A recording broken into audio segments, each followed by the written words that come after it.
Welcome to the future of gaming. I'm Invincible, and this is the Playable Games Weekly Update. This week, we will meet our legendary blockchain development team. But first, let's go over some Playable Games news. NEXUS has taken over Epic Games. A massive shout out to all the believers for making NEXUS the #1 trending game on Epic Games during its first week. We are now the #1 co-op game on Epic Games Marketplace. If you haven't jumped in yet, don't worry. We've got a download link right in the description below. It's free, so go ahead, give it a whirl, and find out what all the fuss is about. Surprise September continues.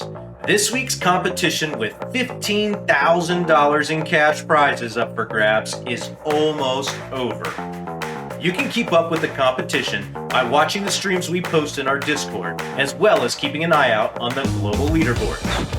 Remember, you have until Tuesday, September 12th at noon UTC to submit your best clip, but the competition for most wins and most eliminations ends on September 9th. But don't be sad, we still have more contests and ways to earn bull coins in the future. The node sale is underway. Stop by our marketplace and pick up a node for half off. Buying a node at half off now gets a chance to earn a node for free as well. We're selling 900 nodes, and then we'll give away 100 of them to those people who bought the 900. If you need more info, that's cool. Join our Discord at discord.gg/playable. Coin wars are underway. Load up your wallet with your favorite community coins and gain access to exclusive skins. The PEPE coin skin is available to those players with over 100 million PEPE coins in their MetaMask wallet. The Ape coin skin is available to those players with over 100 Ape coins in their MetaMask wallet. The Shiba Inu skin is available to those players with over 12 million Shiba Inu coins in their MetaMask wallet. The Doge skin is available to those players with over 1,500 Doge coins in their MetaMask wallet. To gain access, simply have the corresponding amounts of coins in your MetaMask wallet on the Ethereum network chain. Other NEXUS skins are going to be collectible. Players will have 60 days to purchase the skins of their choice. After that, they're locked away forever. That means whoever is holding these cosmetics after 60 days will have a part of all the NEXUS release skins. If someone else wants a NEXUS release skin, they will have to purchase it on the secondary market from one of those players. When using our app, we've made the experience as enjoyable as possible. Note that you can search or browse skins, purchase them individually, and increase and decrease the quantity you would like to buy. Also, we've added some bundle deals. Enjoy whole collections of skins in one purchase for your convenience. Tell us in the chat below, what skins did you grab? The new website is here, and we will continue to add content every week. But please take a moment to check out our marketplace. It's the smoothest experience I've had yet in Web3. Today, I'm introducing two very important playables to the community. The very two talented gentlemen responsible for making our marketplace and the entire Playable Games blockchain. Meet Insurmounta3ULL and Querya3ULL. These two bulls lead the blockchain development team. Let's see what they have to say with Old Bull. I think you wrote, "Oh yeah, but it's 5 o'clock on a Friday" or something. And I wrote, anybody that's looking at the clock right now can just hand in their resignation. Like, this is not a clock thing. This is the job's got to be done thing. And the way I look at it when you're running a business, I look at it like this. We're on a ship. No one says to the storm, "Oh, hey, hang on, mate. It's 5 p.m. on a Friday. If you could come back on Monday morning when I'm fully rested and I've had my whole weekend of relaxation, then we'll battle the storm and we'll navigate the rocks." On a ship, you don't get that choice. The storm is here. The rocks are around. You can't see. The rigging's breaking. Oh my God, what do we do? And like the captain sounds a fucking bell, and it's all hands on deck. And the guy that just went to sleep because he just finished his 12-hour shift, bad fucking luck, mate. It's all hands on deck. We need everyone here to fix this. And when we get out of the storm, then we'll work out rum we'll give everyone a dose of rum and however they used to do it in the old days. And I'm not saying it's fair, and I'm not saying it's the best way of doing it. I'm saying it's the only way I know. how to do it. Hi guys, it's the old bull here, and today I have our main devs with us. We've got Froggy, actually named Sam, and Jordan. Well, I suppose the place to start's where we met Froggy, and Jordan obviously joined the team a few months later. But let's just start with you, and it was Young Bull and I, and we had launched this project. And we'd hired a team, we won't say from what country, but we'd hired a team from overseas to build out our blockchain. And we'd paid them a lot of money. And we got to the time when it was time to launch, and they couldn't launch. It was just a disaster. And this was, I think this was November maybe, or December. Yeah, somewhere around there. Yeah, we were trying to launch in 2021. And of course, the bull market's raging. Every day that's going by, we're missing out on people. So we had Harrison, who was our legal advisor at the time, helping us get everything set up. And Harrison very kindly said, you know, guys, this is crazy. I've got a guy who is really young and really smart, and he knows blockchain like the back of his hand. So Young Bull and I were like, bloody hell, man, get us in touch with this guy, because we've got to dump this team. So it was actually, it wasn't even we've got to dump this team, because that's not the way we really work. But we wanted you to go over their code and tell us what was broken, because they couldn't launch, they couldn't get it right. So I suppose let's hear your side of the story. What happened from there, where you got that first call? Yeah, so I did this little job for Harrison. It was just kind of a favour to him. This was when Axie was like booming, and so he called me up and said, "Oh, there's this guy, Jono, who wants you to look over some code that they've got some devs to build. He doesn't know if it does what it does." And so, you know, we met and he sent through the code and everything, and I just said, "No, this is it doesn't. It's not even. It's just not going to do the job. It's like, this is. I don't know what they've done here, but this is. I don't know. They've copy and pasted bits of code from Stack Overflow or whatever, and it's like, nah, it's not going to do it." And that's a really interesting point, isn't it? Because in Web3, part of Web3 is that it's all open, so you can actually see the code. Absolutely. So a lot of devs call themselves devs, and they don't know how to write the code. They just know how to read it and sort of look at what something does. And so when you look at some contracts, they're literally, part of it's Ethereum and part of it's something else, and like it's from this contract and that contract and this like, we need to do this in the contract. We'd like it to save money here and send money there.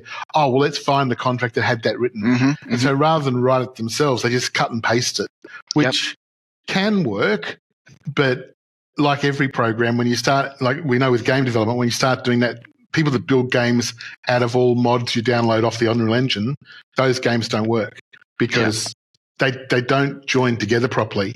Those mods are all programmed slightly different. So you actually need a dev team in game development to actually find out what the mod does and basically write it from the ground up. And that's what obviously Daniel's team does a lot, is they find out what the mod does, and then they say, right, well, and they buy it, and then they get, and then they basically rebuild it so it fits the game perfectly. So that's pretty much how Web3 is working too, isn't it? A lot of it's just pieced together bullshit. Yeah. And that's why contracts break. So that's what a lot of, like, freelance, Upwork and Fiverr devs are. That's what that is. It's a lot of copy and paste code. I mean, it works fine, and if it's been tested. But those guys, I think they were. I always think they were trying to pull a Swift one. Like that code was never intended to operate as we wanted it to. So it was just like, well, we can't use it, any of it. Yeah. So Jordan, where did you come into the picture? Like, you obviously have been with us now. Gosh, it's over a year. So yeah, we're looking at a year and 6 months at the moment, I think. Yeah, time is absolutely flying. I mean, we're just busy every day, and it's like we were actually looking at the roadmap the other day, and we were like, yeah, we've done that. It's like, so I don't even know the story. So how did this all come together? What's the? Yeah, so everything was moving very fast at the initial sort of launch. And Sam came to me and said, "Look, I need a developer that I can rely on, and who's not going to sort of who's always there when he sort of needs them." So yeah, he came to me and said, "Here's this project. It's going to move very quickly." And so, I think that you'll. And that's not a statement. I think we had an employment contract in hand in like within a couple of days or something like that after that call. Yeah. Well, that was a strange time because, like, I know you had other offers on the table at the time, and it was like, Jet, who's sort of like my business partner. He was sort of like, let's take our time, let's interview 5 people. And I'm like, Jet, there's not 5 people out there to interview. Like, everyone we talk to is bullshit and flowers. It's like we don't know what we're doing. And that's the really hard thing about hiring blockchain devs is that it's like game developers. And actually, there's so many similarities between these two things. From the outside, when you look in, you go, oh, this will be easy. Look at, and as you said, Fiverr and Upwork and whatever else, freelancer. You think, oh, look at all these game devs. That I can build you a game, or I can build you a character, or I can rig a character for $5. Oh, really? Yeah. Well, funnily, that doesn't work because they can't rig a character for $5. Mm-hmm. Rigging a character is several $100 minimum, and possibly several thousand. But the blockchain stuff is even worse because you don't even know what you need. So at least with game developer, you can say, well, I want a character rigged and I want a world built and I want this done. But the trouble with that is you don't know how to do it, so you can't check it. With blockchain, you don't even know the questions to ask. I know I want my contract to do this. I think that was our first conversation, Froggy. You just said, all right, well, write down everything you need this thing to do. And so then we sent you a plan of what we need to do. And that's where you came back and said, yeah, this contract doesn't do that. Yep. So that was a rush then to get that started. And then we had testnet go up, and that actually worked, which was nice. And then we finally got deployed. And then I think from then it's been literally just one thing to the next thing to the next thing. Yeah, we obviously had the V1 contracts, which were crude in the time that we made them, looking back in hindsight now. And then we launched the V2 contracts, which we used right up until basically the blockchain launch a couple of months ago. So, yeah, and then it's, as you said, just one thing after the other. Yeah. So, Jordan, you do a lot of the DApp side behind the scenes. And I actually saw Old Man Smithers mention the other day as a very nice comment saying, by the way, the back end of Playable Games is a very sweet thing. So what's your thoughts there? Like you obviously give it some love, I think, is the correct way of talking about it. Like it's not just something you just do to get done. The DApp is actually a piece of work, and we go out of our way, I think, to make getting around our blockchain as simple as possible. So do you follow some sort of system there, or what's going on there? Well, I think a lot of people in crypto, it is quite a complex sort of beast. So trying to make that as user-friendly as possible is very important. But also, I think it's important to differentiate from other projects out there that are similar, but trying to make us stand out from what they're doing is very important. Yeah. But also, it's just important to produce a really nice end product that works. Well, we've definitely got that, and like I don't go into the DApp all the time because I treat my nodes like they're doing their work, and I'll look at it when I feel like it. I don't. Some people are in the DApp every day and they're checking their stuff, and I'm sort of like, well, it's I'll come back to that when the price is a lot higher.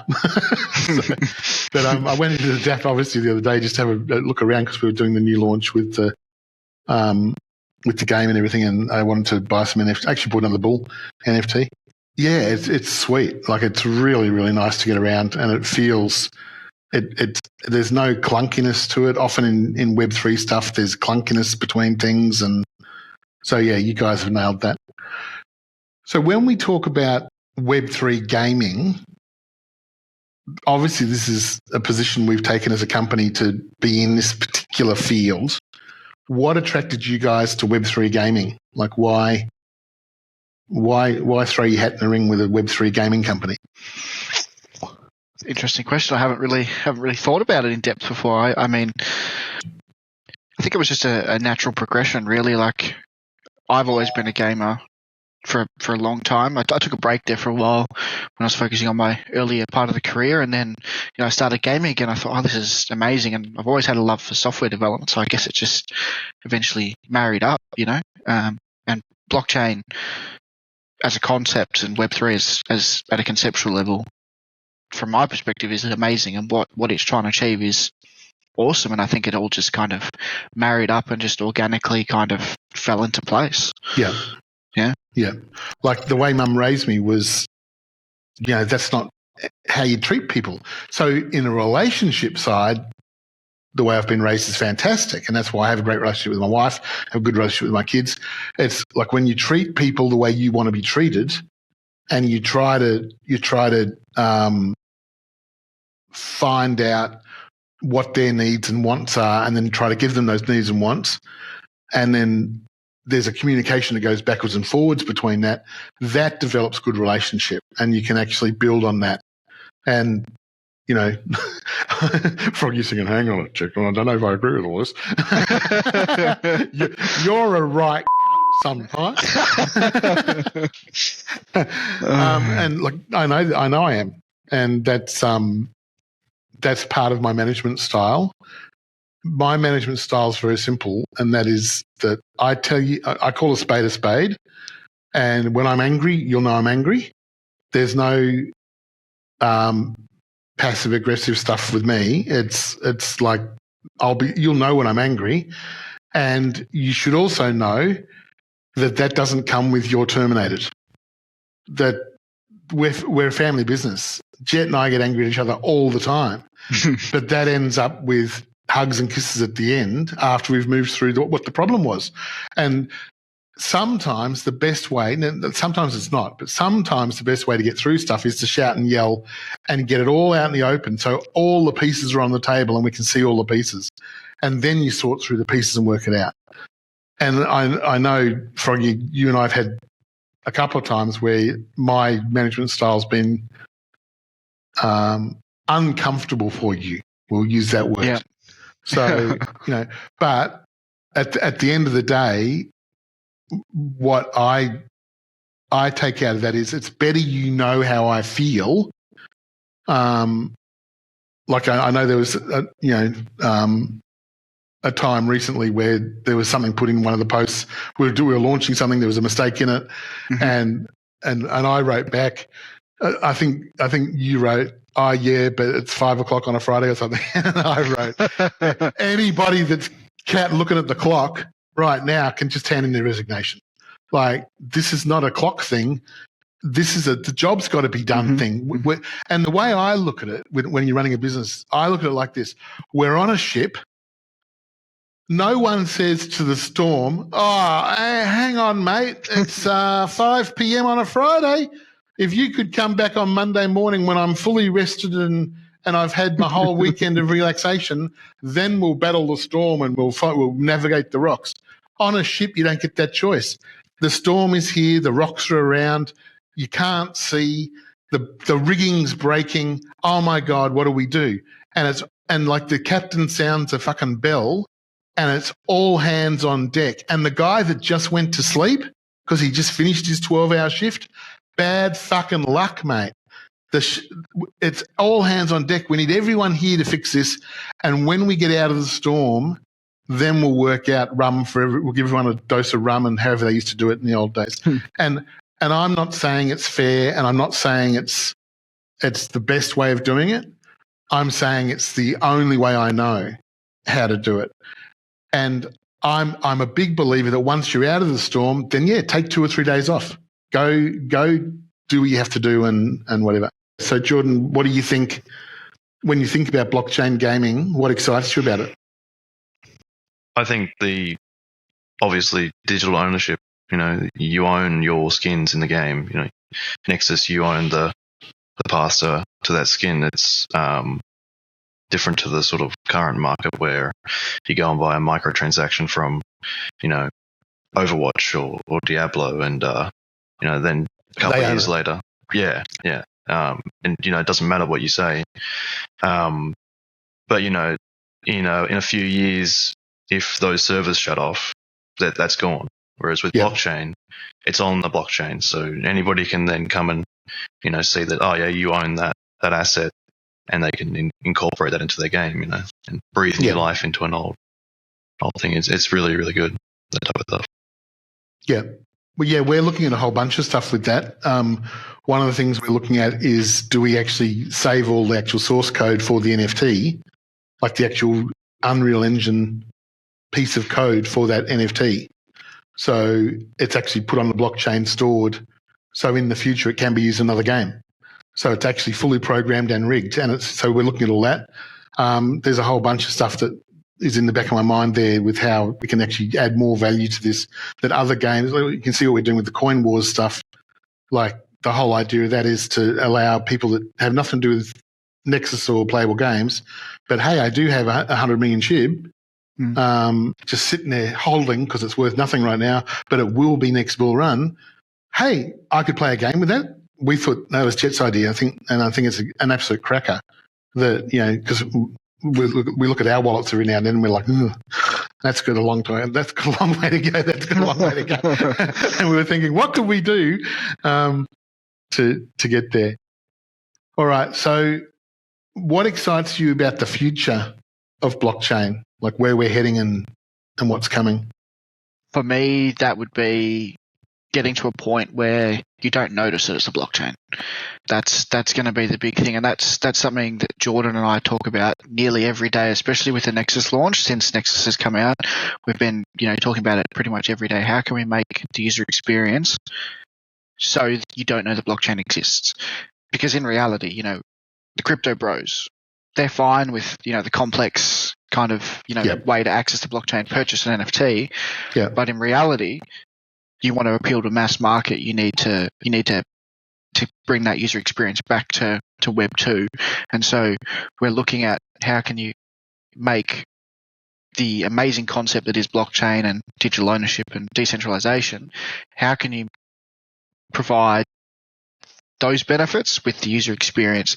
So anyone that comes in and plays Nexus, they can go and buy a skin. They can own that skin truly, but we're not adding all these complexities of, you've got to download MetaMask, you've got to join the network, you then got to go buy Ball. We want to bring that all into a unified user experience. That's what excites me, is make it so you don't know it's there. Yeah. Well, hopefully in the next couple of weeks, we're going to have our first step into that, because you guys are working on bringing credit cards in. Absolutely. So being able to buy a skin with a credit card, no interaction whatsoever with the Web3. It's all done in the background. So not launched yet, but being hopefully in the next couple of weeks. So let's come back to education and getting into blockchain. What did you do with schooling? Because obviously you just don't learn this stuff on the back of a napkin in a coffee shop. So where's your development start and how does it end up? So walk me through that. I guess I can start with that. I went to a couple of universities when I lived in Melbourne for a little bit and went to RMIT. And what Sam was talking about earlier with... So RMIT is Royal Melbourne Institute of Technology, which is one of Australia's best universities, very prestigious sort of uni, but the content, whilst better than some other unis that I've, like UTAS here, University of Tasmania, the technologies that they were still teaching were 5 to 10 years outdated. And then by the time you finish a degree, a 3 to 5 year degree, depending on what you're doing, there's new technologies. 3 to 5 years behind. So for me, it was mostly about self-education. For technology is a lot more valuable, at least in my opinion, than higher education or university level. But you've been programming since you could get your hands on a keyboard, right? Yeah. When I was in year 7, or 11 years old. I'm going to write a program. Yeah, I wanted to get into game development. Okay. And so I just looked up how do you make a game. Okay. And yeah, that sort of cascaded, went through a bunch of different programming languages, and then I got into web development. Well, that's how Daniel started in programming with game development too. I think that inquisitive, curious drive that some people have, I'm like that with marketing. So, I think that's one of the things. If you want to find happiness, you got to find what gets you excited. I'm always looking for how this works. Why is that brand doing well? Why did that ad work? What happened there? How did that ad go viral? What are people looking at? That's how Amanda and I think about marketing, and it's great to hear that, Jordan. So, Froggy, your background, how'd that work? I was always into, again, since I could basically program. My mum was a web developer, and she taught me web development, and we, she has a business, and I helped, set that up many moons ago. And so that's where I started, and then I kind of moved into infrastructure and kind of architecture to design for, software solutions and so on and so forth. And I did that for a few years, and then I thought, I want to come back to my safe space, which is software development. And this is where, the few years before I joined Playable, that's what I was doing. I was back in software, and absolutely amazing. And it just naturally gravitated towards that. Your specialty is systems, isn't it? Like integrating systems? Is that the... Yeah, I would say kind of designing the architecture and kind of seeing it through to implementation. That's what I would say my specialty is. And I did exactly the same as Jordan. I studied at University of Tasmania for a few years, moved to Melbourne, did RMIT as well. There's so many jokes about Tasmanian universities that pop to mind. Yeah. And then this is one, and this is one. University degree in Tasmania. People around the world won't understand that joke, but it's Tasmania. Every Australian will. Tasmania is referred to sort of like as the deep south in America. It's like all the inbred jokes and stuff come out of Tasmania, but Tasmania is possibly one of the most beautiful places in Australia. If you haven't been to Tasmania as Australian, you're actually missing out. It's like someone saying, "I've never been to Perth. Why would you go to Perth?" Like, holy shit, man! Perth is amazing. Northern Territory.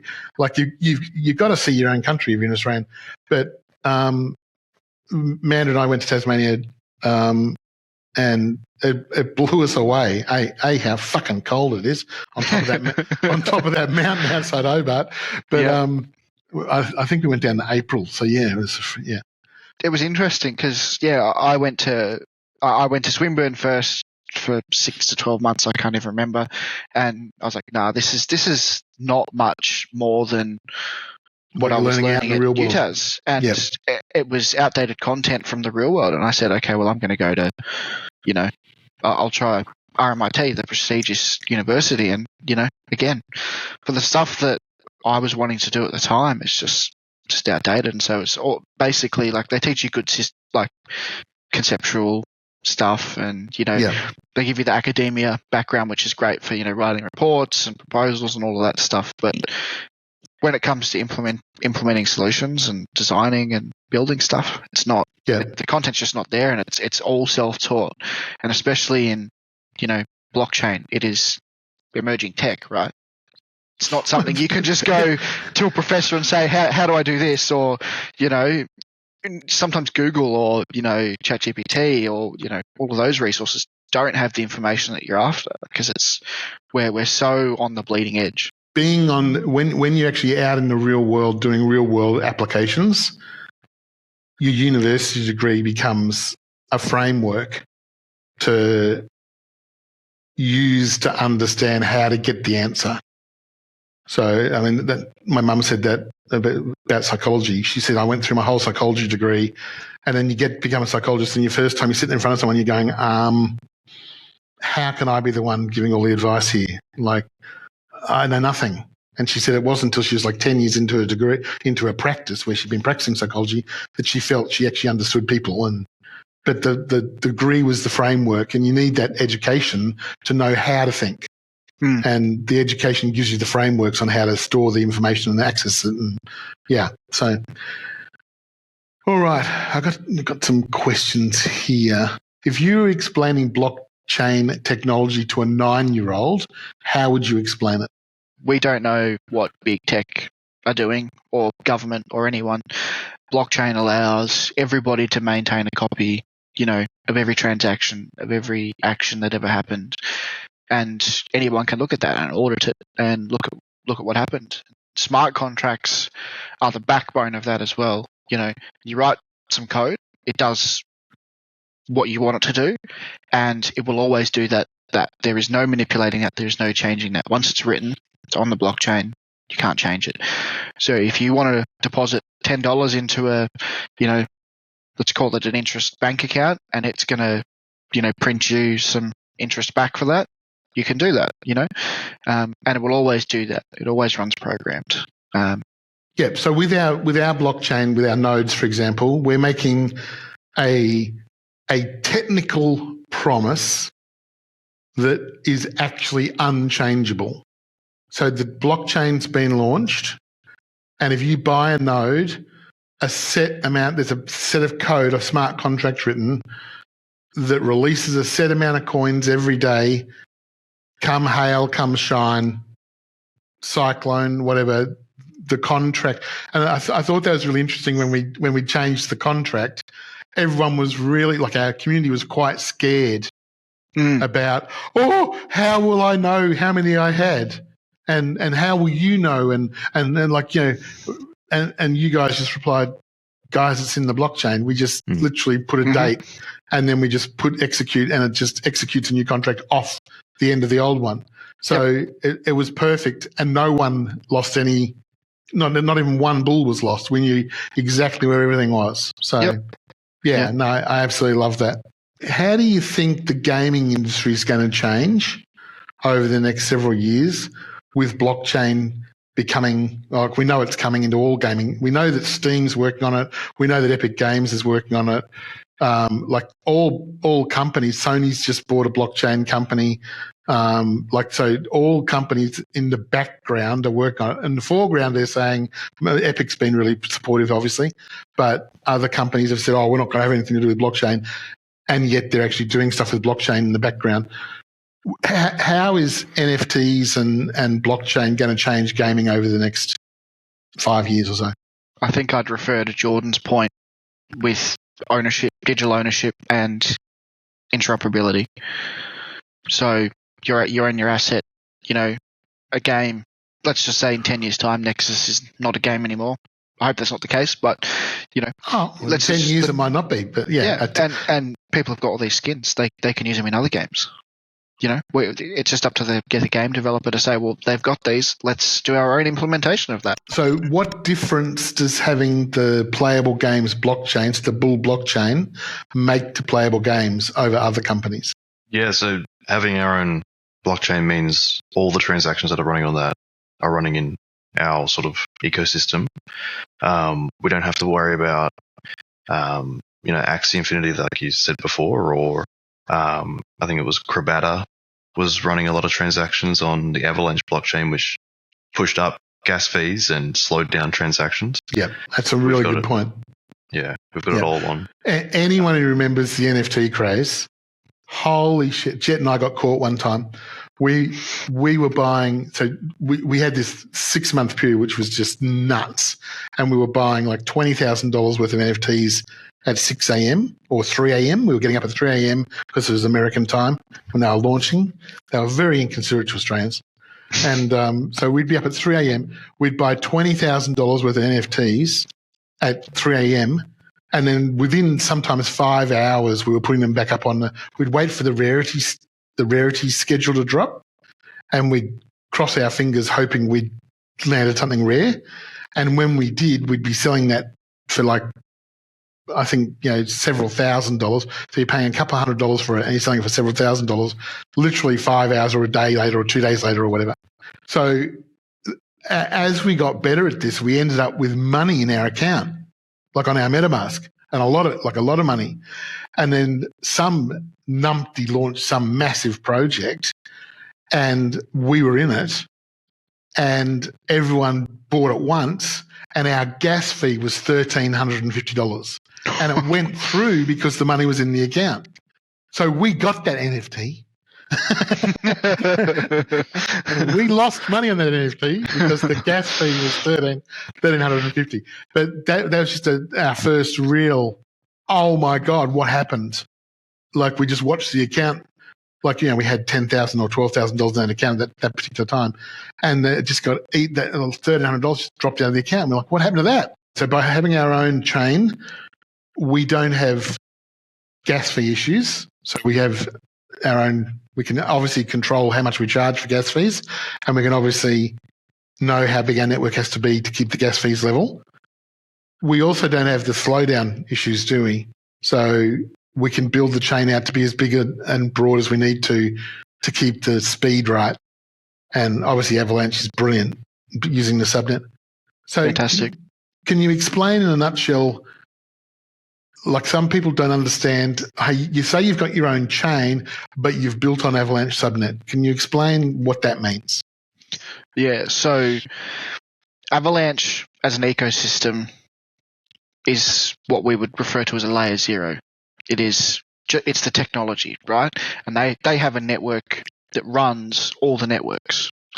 So that's what they call the layer 0. The Avalanche C chain, which is where we used to be, that's a layer 1. And so then we've basically built our own blockchain, which is another layer 1 again.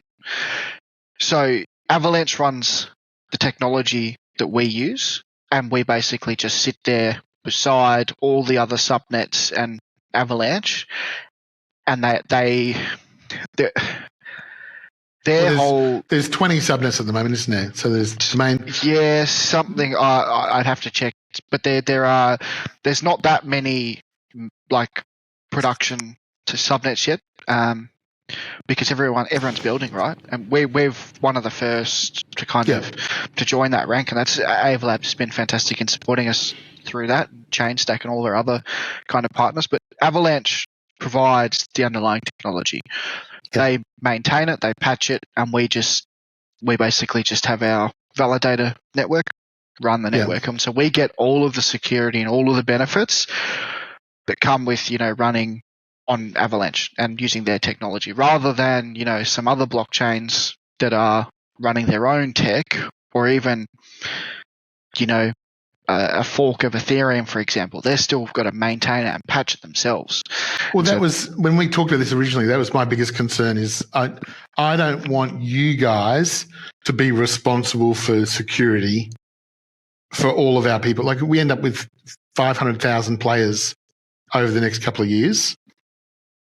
That's a lot of responsibility to be putting back on our dev team to say, absolutely, you got to make this hack proof. Whereas Ava Labs has a complete security team that's their daily job. What are the vulnerabilities? How do we fix this? How do we protect our network against it?